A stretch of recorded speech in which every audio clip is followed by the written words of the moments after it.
मैं डॉक्टर लोकेश कुमार झा, सहायक प्राचार्य अंशकालीन साहित्य विभाग, धर्म समाज संस्कृत महाविद्यालय मुजफ्फरपुर। रघुवंश महाकाव्य का पाठ चल रहा है। सिंह दिलीप संवाद आगे इस पाठ में चल रहा है। जैसे हम लोग कल पढ़े थे कि जो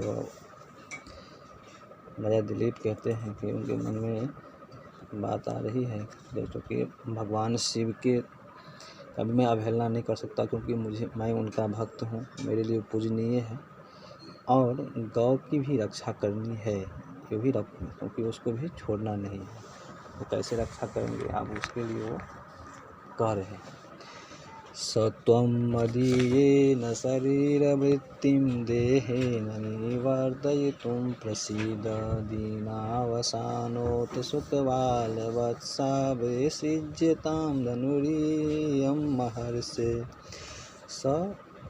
सः त्वं मदीयेन देहेन शरीरवृत्तिं निवर्तयितुं प्रसीद दीनावसानोत सुखबालवत्सा महर्षे एयं धेनु विसृज्यताम्। सः मतलब वह पूर्वोक्त जो अंकागत प्राणी है, जो समीप में आए हुए प्राणियों पर अपना जीवन निर्वाह करने वाला। कौन है वो? त्वम भवान सिंह, वो जो वह तुम जो सिंह हो, तुम मदीयेन मतलब माम के न मेरे, देहे न शरीरे न मेरे शरीर से, शरीर वृत्ति मतलब देह जीवन निर्वाह, जो शरीरे न जो अपने शरीर का जीवन रखने के लिए कहते हैं कि तुम मेरे शरीर से अपना शरीर का जीवन रखने के लिए निवर्तित रखने के लिए प्रसीद मतलब अनुगृहान मतलब मुझे अनुग्रहित करो। कहते हैं कि समीप में आए प्राणी से जो अपना जीवन निर्वाह करने वाले वह जो सिंह हैं, वो कहते हैं, वो सिंह को कहते हैं बड़ा दिलीप, जो मेरे शरीर जो है, मेरा दिलीप कहते हैं कि मेरे शरीर से अपने शरीर के जीवन रखने के लिए मुझे अनुग्रहित करो, मुझ पर मेहरबानी करो कहते हैं। और दीनावसानोत सुख बालवत्सा कहते हैं कि जो दीन के समाप्त होने पर, दीनावसानोत सुख बालवत्सा, दीन के समाप्ति होने पर मतलब अंधेरे में संध्याकालीन होने पर हमारी आती होगी। कौन आती होगी? मेरी माता आती होगी। ये जो है शिशु का सायंकाल है, मदीय माता, मेरा माता आती होगी। ऐसा वन से ऐसे सोचने वाले जो बछड़े हैं महर्षि वशिष्ठ के, ऐसा इस महर्षि वशिष्ठ के धेनु नवसूतिका जो है, उनकी नवसूतिका मतलब नंदिनी गाय को छोड़ दो, क्योंकि उसकी बछड़ा जो को उत्कंठित होते होंगे कि जो मेरा जो माता हैं वो संध्याकालीन हो रहा है, वो आती ही होगी।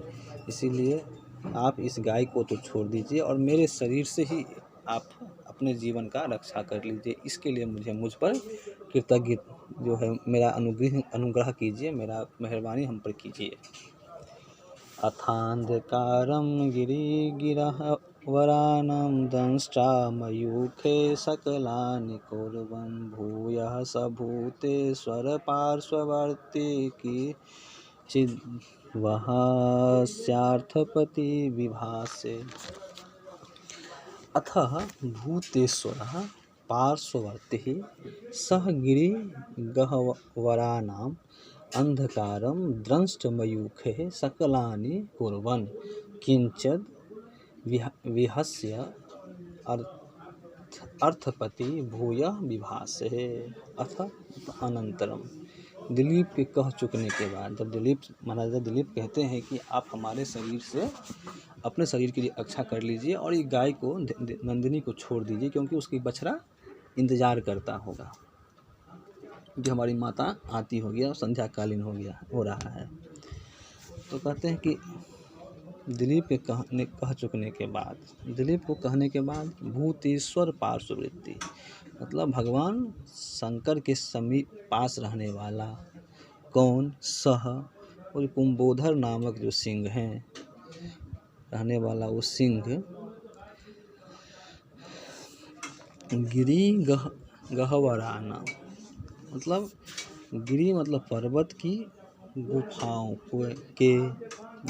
के अंधकारम, मतलब अंधकार को, द्रंष्टामयूखे, मतलब अपने दंत के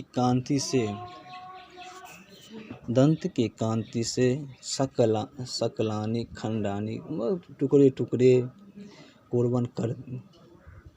करता हुआ किंचित कुछ विहस्य स्मिता, मतलब कुछ हंसकर अर्थपति ही राजा दिलीप से भूयः पुनः फिर, भूयः मतलब फिर, विभा से बोले, फिर वो बोले। अब क्या बोले अगला श्लोक में कल हम लोग पढ़ेंगे।